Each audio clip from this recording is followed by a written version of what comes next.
Parlons d'éducation maintenant. Vous avez annoncé plusieurs choses sur la base du constat que vous dressez, selon lequel notre modèle scolaire actuel est en déclin et que le niveau ne fait que baisser. Vous avez proposé de rétablir la méritocratie républicaine et rétablir le pouvoir du professeur. On a très très bien entendu les constats dimanche dernier. On vous entend souvent sur le constat.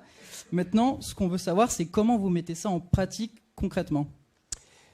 En fait, il faut s'inspirer de ce qui marche, comme toujours. Bon, donc, qu'est-ce qui marche? Qu'est-ce qui a marché? Qu'est-ce qui marche? Aujourd'hui, ce sont évidemment les écoles asiatiques. Hier, c'est l'école de la République française que moi, j'ai encore connue, avec beaucoup de chance, puisque je suis arrivé à la fin. Donc, quelles sont... la dernière chose, si j'ose dire, notre chance, c'est que les principes des uns sont quasi les mêmes que les principes des autres. Je veux dire par là que ce qu'on pourrait croire comme dépassé, suranné, réactionnaire, c'est-à-dire l'école du passé française, se retrouve assez simplement dans les vertus et les mérites des écoles asiatiques d'aujourd'hui, c'est-à-dire le savoir, la transmission, le mérite, l'excellence, la discipline et le travail, évidemment.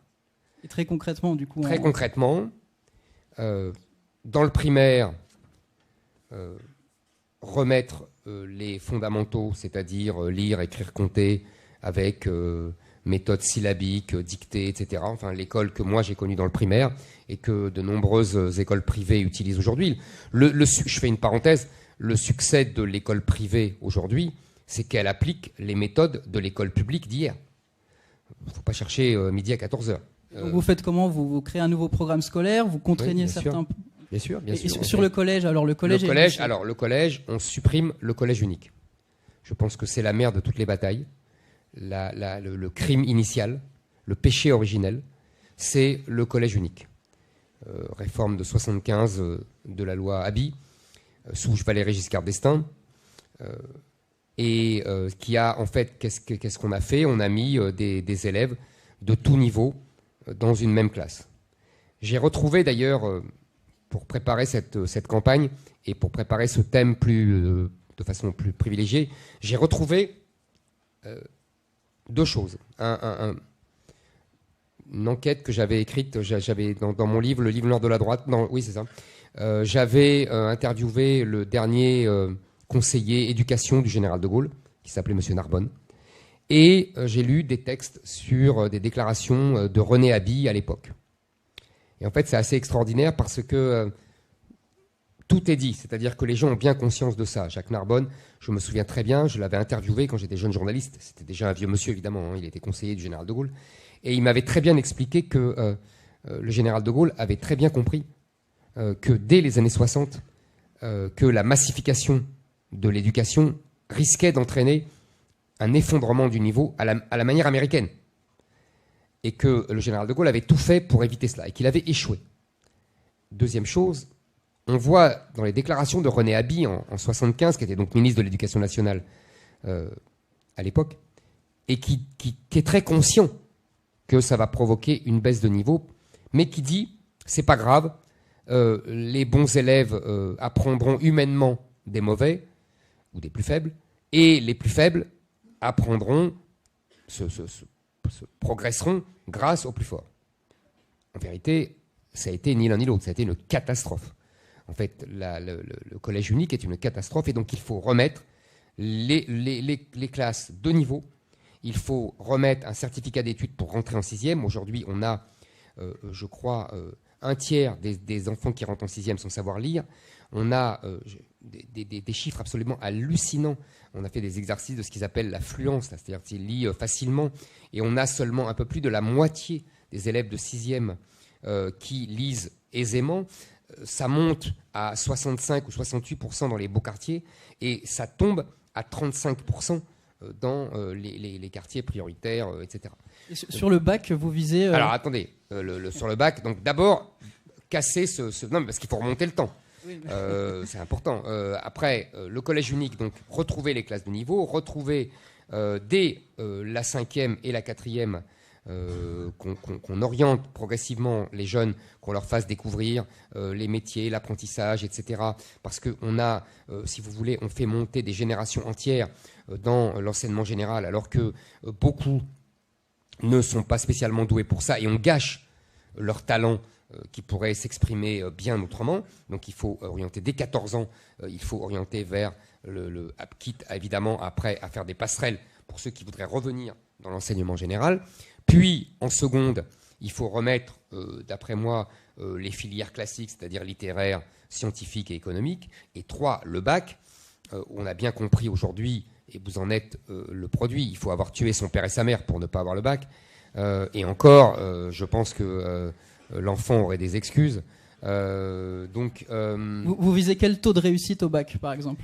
Moi, je ne vise pas un taux particulier. Je pense qu'il faut évidemment remettre le bac comme un examen sélectif. Donc arrêtez de le donner à tout le monde, arrêtez de faire monter toutes les notes. 50% par exemple. Mais je n'ai pas d'objectif particulier. Il faut simplement remettre un niveau d'exigence. Vous savez, en Allemagne, ils sont restés à un score de, je crois, de 30 ou 40%. Pareil pour la Suisse. J'étais en Suisse il n'y a pas longtemps. Leur bac, ça s'appelle la maturité, voilà. Et des scores, des taux qu'on avait, nous, dans les années 70. Je pense que c'était raisonnable et que c'est ce bac vraiment distribué est ridicule. D'ailleurs, le ministre Blanquer a profité du Covid et du confinement pour achever le bac qui était moribond. Donc il faut le ressusciter. Et pour cela, j'ai lu une histoire du baccalauréat il n'y a pas longtemps, très intéressante, qui remontait le temps depuis la création par Napoléon et par son ministre Fontane jusqu'à aujourd'hui, et qui montre très bien que le 19e siècle avait vécu une évolution complètement inverse de la nôtre. C'est-à-dire que le 19e siècle, avec l'école d'abord de Napoléon, de la monarchie, puis de la République, avait continuellement augmenté le niveau en introduisant de plus en plus d'examens écrits. Et en supprimant l'oral qui était au début les seules épreuves. Donc voilà, encore une fois, le modèle est assez simple. Il nous faut remettre l'école de la République d'avant, qui est paradoxalement, mais enfin ça ne m'étonnera pas, l'école d'excellence des grands pays asiatiques aujourd'hui, avec blues, vous voyez, pour dissimuler les différences sociales, avec retour de l'autorité des profs, avec retour de la possibilité de sanctions pour l'élève et aussi sanctions pour les parents, suppression des allocations sociales pour les enfants qui sont vraiment révoltés, on peut dire, et violents. Aujourd'hui, on a... Vous leur coupez à ceux qui sont... Absolument. Les parents sont responsables de leurs enfants. Je pense même que... Et qui est compétent pour juger du coup? Comment qui est compétent pour... C'est un professeur qui va dire, voilà, cet élève, il est trop turbulent et ça passe devant... Il y aura des sanctions, il y aura des conseils de discipline. Les élèves sanctionnés, les élèves violents, leurs parents se verront couper, supprimer leurs allocations. Vous savez, aujourd'hui, les parents eux-mêmes sont de plus en plus violents. Les professeurs se plaignent aujourd'hui de la violence des parents qui ne supportent pas que leur enfant ait une mauvaise note et qui menacent physiquement les professeurs. Ça se passe de plus en plus. Donc, vous voyez, il y a tout un ensemble. Il y a retour de l'excellence, retour du mérite, retour de la discipline et retour de la transmission des savoirs. Chasser de l'école les marchands du temple minoritaires, c'est-à-dire les lobbies LGBT et autres, qui n'ont rien à faire à l'école. On va parler d'Europe. Vous vous présentez souvent comme quelqu'un qui n'a pas peur de défendre ses idées telles qu'elles sont, sans faire de calcul politique. Pourtant, sur la question de l'Union européenne, vous dites ne pas vouloir la quitter, alors même qu'une grande partie de votre programme est incompatible avec les règles et les traités de l'Union européenne, ou une partie quand même conséquente. Pour justifier ce choix, vous dites les Français ne sont pas prêts pour quitter l'Union européenne, il ne faut pas reproduire le même échec qu'en 2017. ce qu'a fait Marine Le Pen en fait. Est-ce à dire qu'en réalité, vous seriez pour une sortie de l'Union européenne philosophiquement et dans un idéal type, mais que par calcul politique, vous allez faire campagne sur ce status quo du on reste dans l'Union européenne, mais on ne suit pas les règles et on ne suit pas les traités? Je suis absolument pas d'accord avec tous vos développements. Je vais essayer de reprendre méthodiquement. Premièrement, je ne dis pas qu'on ne doit pas quitter l'Union européenne uniquement parce que Marine Le Pen a échoué là-dessus. Ma réflexion est beaucoup plus on a perdu profonde. Une guerre du XXe siècle. Exactement. On a perdu. Bah oui, vous m'avez lu, au moins c'est bien, je vous remercie. J'ai été très marqué par une lettre de Georges Pompidou qui disait à André Malraux, en fait, depuis la défaite de 1870, les Français ont peur de se retrouver tout seuls dans une guerre, alors qu'auparavant, ils n'avaient peur de rien et étaient capables d'affronter des coalitions européennes très nombreuses.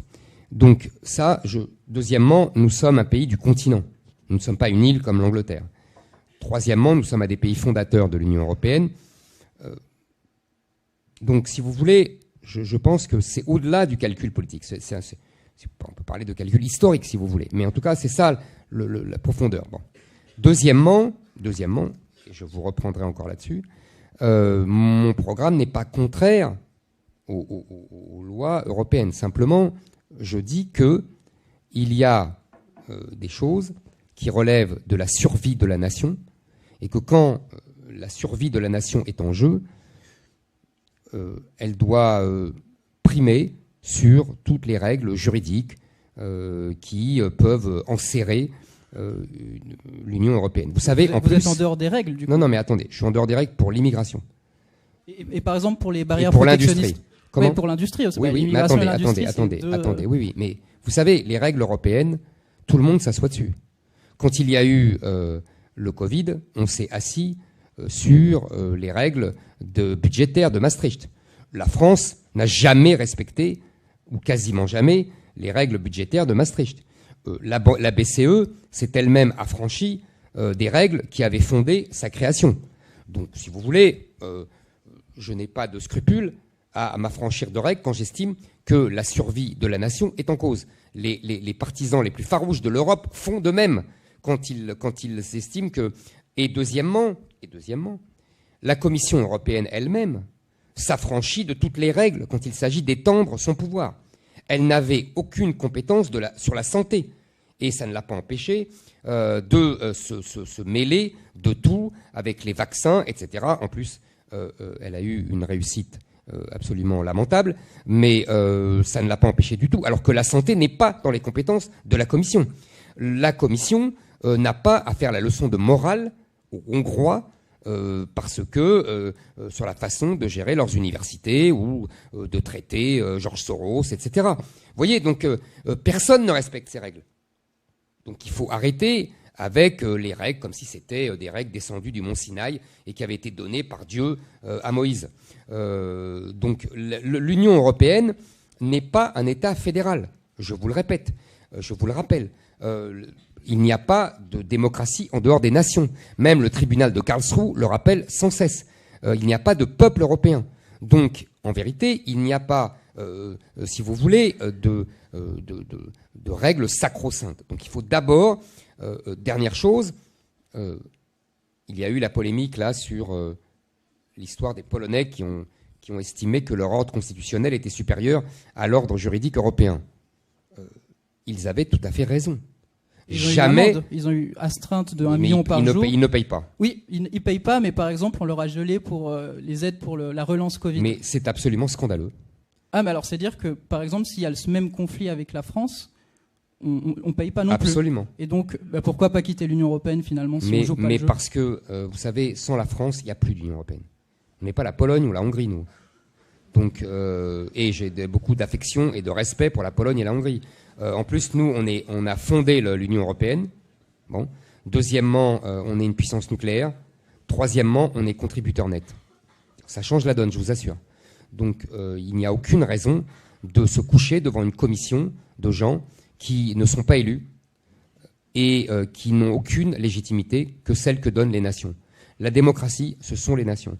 Donc, il faut simplement rappeler que notre intérêt national, notre survie nationale, dépend de politiques sur l'immigration et sur l'industrie. Donc oui, sur l'immigration et sur l'industrie, si nous avons besoin de ne pas respecter le droit européen, nous ne le respecterons pas. Parce que tout simplement, nous aurons estimé qu'il en va du destin de la France. Voilà, et nous devons en plus... alors ça passe par des réformes constitutionnelles. Hein. Je proposerai la réforme constitutionnelle de l'article 55, vous savez, qui prévoit que les traités sont supérieurs aux lois. Je proposerai par référendum une révision constitutionnelle qui ferait que les lois postérieures, je dis bien postérieures, seraient supérieures aux traités. C'est ce qu'on appelait d'ailleurs en droit juridique français la théorie de la loi écran, c'est-à-dire que jusqu'aux années 89, l'arrêt Nicoulot du Conseil d'État, jamais un juge français ne se serait permis de juger une loi française, car la loi était l'expression de la volonté générale depuis Jean-Jacques Rousseau et la Révolution, et que c'est en fait une transgression inouïe de la part des juges que de juger une loi. Nous devons remettre cela pour faire que l'intérêt national français suprême redevienne l'essentiel. L'Europe n'est pas un État fédéral, c'est une confédération de nations. Il faut que la légitimité reparte de la nation. Il n'y a pas, contrairement à ce que prétend Emmanuel Macron, de souveraineté européenne. Parce que s'il y a une souveraineté européenne, ça veut dire qu'il n'y a plus de souveraineté française. Il faut revenir au principe de subsidiarité. La Commission de Bruxelles a beaucoup trop étendu ses compétences de façon contraire aux textes et aux traités qui vous sont si chers. Donc, vous voyez, eux ne se gênent pas quand il s'agit de transgresser les traités. Le juge européen n'a pas à déterminer la politique de la France. Les juges, en général, qu'ils soient français ou européens, dans ce qu'on appelle le dialogue des juridictions, n'a pas à déterminer la politique à la place du peuple français. C'est une question à la fois de souveraineté et de démocratie. Si on veut renoncer à la souveraineté et à la démocratie, il faut le dire, mais moi, ce n'est pas mon propos.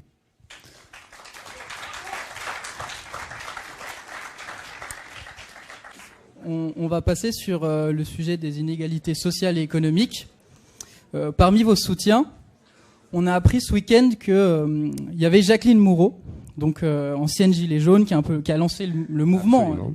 Avec sa fameuse vidéo, et à plusieurs reprises, vous vous adressez aux gilets jaunes en disant que vous les comprenez, vous les écoutez, et même vous annoncez des mesures qui vont dans ce sens-là, comme la baisse de la CSG, pour les faibles revenus, donc différentes mesures qui effectivement... La participation. Voilà. Néanmoins, et assez paradoxalement, parmi ces revendications des gilets jaunes, il y a aussi deux sujets importants qui sont l'imposition des plus riches, donc par exemple rétablir l'ISF, et la lutte contre l'évasion fiscale. Ça revient assez souvent. Jacqueline Moureau, par exemple, dit souvent ça quand elle va sur les plateaux télé.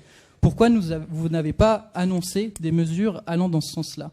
Je pense qu'il y a eu... D'abord, les Gilets jaunes sont victimes des deux phénomènes que je décris inlassablement depuis des années, c'est-à-dire l'immigration de masse dans les banlieues qui a chassé les Français, qui les a repoussés vers justement la France périphérique. Et deuxièmement, la désindustrialisation, puisque les industries étaient prioritairement dans des villes moyennes, loin des métropoles, et que ce double phénomène a chassé ces gens-là et les a prolétarisés, et c'est ce qui a provoqué la révolte des Gilets jaunes. Donc évidemment, puisque ce sont les deux axes de ma campagne, je suis celui qui répond à cette problématique et à l'origine du mouvement des Gilets jaunes. Maintenant, ce que vous dites, il y a eu deux mouvements des Gilets jaunes. Il y a eu le premier mouvement qui était une révolte fiscale. Il ne faut jamais l'oublier. Et qui était une révolte de gens qui travaillaient et qui ne supportaient plus d'être imposés au nom de l'écologie, d'une écologie punitive, et qui avaient besoin d'utiliser leur voiture pour aller travailler et qui ne supportaient plus que les gens des centres-villes qui se baladaient en trottinette ou en métro leur fassent payer le réchauffement, les conséquences du réchauffement climatique. C'est pas leur voiture qui provoquait le réchauffement climatique, c'est plutôt les produits amenés par tankers entiers dans les métropoles, justement. Donc c'est ça les Gilets jaunes. Puis, j'allais dire, c'est une révolte de droite. Puis, ces Gilets jaunes ont été manipulés, ont été pris en main, ont été instrumentalisés, Jacqueline Moreau ont aussi été endoctrinés, non pas Jacqueline Moreau, ont été endoctrinés par l'extrême gauche qui, après les avoir insultés, ils font ça depuis 1789, a fait de l'entrisme là-dedans et les a manipulés. C'est ça le deuxième parti des Gilets jaunes, leurs revendications contre l'impôt sur la fortune, pour la réforme constitutionnelle, contre tout ça, ce sont des réformes, ce sont des revendications d'extrême gauche. Et l'extrême gauche a pris en main le mouvement des Gilets jaunes. Ce n'est plus le même. Et à partir de ce moment-là, d'ailleurs, mon amie Jacqueline Moreau a été chassée comme une malpropre de ce mouvement des Gilets jaunes, et d'autres aussi. Merci beaucoup. Vous avez annoncé vouloir réindustrialiser la France et par la même occasion la création d'un ministère de l'Industrie. Donc comment comptez-vous mettre cela en pratique ? Est-ce que ça va être des barrières tarifaires à l'entrée du territoire français, des changements de politique commerciale européenne, stimulation fiscale ou champions nationaux ? Qu'est-ce que vous proposez ? Alors, il y a plusieurs niveaux d'action. La désindustrialisation française est un fait indéniable. On connaît les chiffres. L'industrie en 1980 contribuait à 24% du PIB. Aujourd'hui, c'est 13% péniblement. Alors que les Allemands, dans le même cadre juridique, légal, commercial, ont conservé une industrie que même les Italiens, dont on se moque toujours, ont conservé une industrie bien plus puissante que la nôtre, puisqu'elle représente à peu près 20% du PIB de l'Italie. Nous payons à la fois effectivement l'ouverture au libre-échange mondialisé, en particulier l'entrée de la Chine dans l'OMC en 2001, mais surtout l'aveuglement, la bêtise, je dirais, de nos élites qui ont cru au concept d'industrie sans usine, au concept de la primauté de l'échange sur la production. Et on l'a vu, on l'a payé lors de la crise du Covid. Donc maintenant, tout le monde se réveille et saute sur sa chaise comme un cabri en criant industrie, industrie, industrie. Donc maintenant, essayons de faire un diagnostic pour comprendre les mesures. Le premier problème de l'industrie française, c'est une fiscalité excessive. Ce sont des charges sociales excessives qui sont dues à un poids de la protection sociale excessif. Donc il nous faut réduire cette protection sociale. J'ai expliqué comment je le faisais, en particulier en supprimant les allocations sociales aux étrangers et en plus en allongeant la durée de travail jusqu'à la retraite jusqu'à 64 ans. Donc voilà, ça c'est la première chose. Et donc pour produire plus. Et la réforme dont je parlais tout à l'heure de l'école avec un meilleur apprentissage, parce qu'aujourd'hui, quand vous rencontrez des patrons, la première chose qu'ils vous disent, c'est « je n'arrive pas à trouver de salariés ». Donc, bon, voilà. Donc ça, c'est le premier stade. Le deuxième stade, c'est évidemment des baisses d'impôts. Je propose la baisse de l'impôt sur les fameux impôts de production. Vous savez, ce sont des impôts un peu stupides qui sont payés par l'entreprise avant même qu'elle fasse 1 euro de bénéfice. Le gouvernement, au bout de 4 ans et demi, s'est réveillé, et ce n'était pas dans le programme d'Emmanuel Macron, et a supprimé 10 milliards, enfin réduit de 10 milliards la charge. Donc je propose de poursuivre sur cette voie et de réduire de 30 milliards supplémentaires pour revenir au niveau de la moyenne européenne. Ça, c'est une première chose. Deuxièmement, notre deuxième problème, c'est que nous n'avons pas assez de petites entreprises qui deviennent plus ou moins grosses, les fameuses ETI, les PME qui deviennent ETI. Et que nous avons un double problème, elles ont trop d'impôts, trop de charges, et elles n'arrivent pas à être transmises de génération en génération, alors que, et c'est pour ça qu'elles sont vendues à des industriels chinois, à des fonds américains, etc., ou même elles meurent, parce que nos droits de transmission sont trop élevés. Donc je propose 2 choses. Une augmentation du seuil de déclenchement du taux d'IS réduit, le fameux taux à 15%, donc de monter ce seuil pour qu'il y ait plus de petites entreprises, de moyennes entreprises qui aient accès à ce taux réduit. Et deuxièmement, je propose pour les droits de transmission l'exonération des droits de mutation sur les transmissions des entreprises familiales. Ça, je vous en prie. Vous savez, c'est pas parce que j'ai été l'employé de Bolloré que je lui rends service. Franchement, c'est mal me connaître. C'est mal me connaître. J'essaye simplement de voir l'intérêt de la France.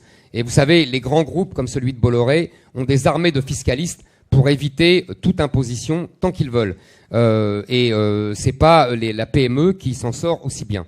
Donc Bolloré, il n'a pas besoin de moi, contrairement à ce que vous croyez. Donc je continue. Exonération de droits de mutation sur les entreprises familiales.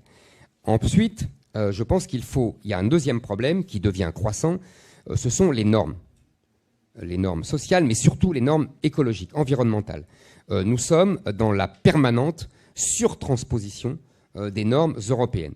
Et il y a un maquis de normes, les industriels ne s'y retrouvent pas, on a des industriels qui déménagent parce qu'il n'est plus possible de faire certaines activités en France. Donc je propose un haut commissariat à la simplification administrative qui sera chargé de nettoyer un peu ce maquis de normes administratives, sociales, écologiques, pour simplifier la vie des industriels. Mais du coup, au niveau des normes sociales, qu'est-ce qui changerait? Non, mais ça ne veut pas dire réduire. Non, mais bien sûr. Vous savez, aujourd'hui, c'est même plus protecteur. Il fera le travail. Je ne peux pas vous dire comme ça, on va supprimer telle norme et on ne va pas supprimer telle norme. Mais il y a un travail nécessaire à cette simplification des normes. Ensuite, je pense qu'il faut... on a, si vous voulez, depuis les années 80, on a abandonné l'industrie et ça s'est vu dans les structures administratives. Donc je propose la constitution d'un grand ministère de l'industrie qui pourrait contenir, qui pourrait comprendre l'énergie, qui pourrait comprendre les transports, qui pourrait comprendre la recherche et développement. Vous voyez, tous ces thèmes-là qui seraient dans un seul ministère pour fabriquer des énergies et pour que l'État aide les entreprises à grandir et à prospérer. Ensuite, il y a un problème de commande publique. Et là, nous revenons aux histoires européennes. C'est-à-dire que, pour l'instant, l'Europe, au nom de la concurrence, au nom de la lutte contre les rentes, après tout, l'intention n'était pas stupide, a demandé à ce qu'il y ait une concurrence entre dans la commande publique entre les différentes sociétés européennes et même mondiales. Je pense déjà que c'était absolument déraisonnable de mettre le monde entier dans cette histoire-là. Mais même entre les niveaux européens, ce qu'on constate, c'est que les Français, évidemment toujours bons élèves de l'Europe, et surtout, comme ce sont des gestionnaires impécunieux des deniers publics, ils essaient de se rattraper comme ils peuvent. Et donc, les commandes publiques sont devenues la machine au prix le plus bas et au prix le plus faible et au moins-disant économique, quitte à sacrifier les entreprises françaises, même les plus prometteuses. Donc, les autres sont beaucoup plus malins. Ils font mine, c'est ce que je vous disais tout à l'heure, ils font mine de respecter la réglementation européenne. En vérité, ils s'entendent et ils ne prennent, comme par hasard, que des entreprises allemandes ou que des entreprises hollandaises, italiennes, parce qu'ils mettent des critères qu'ils savent qu'ils vont être remplis, des critères sanitaires, des critères sociaux, des critères... voyez, et donc nous devons faire la même chose. Voilà. Donc une préférence nationale. Exactement, une préférence nationale qui ne dit pas son nom. Voilà, je pense que là, il y a dernière chose, on pourrait effectivement, pour aider l'industrie française, faire, vous savez, vous connaissez sans doute le Nutri-Score. Vous savez, sur les produits alimentaires, on voit qu'est-ce qui est trop sucré, pas assez sucré, avec des couleurs. Enfin, je pense que dans votre génération, on connaît ça aisément. Moi, j'ai découvert ça il n'y a pas longtemps.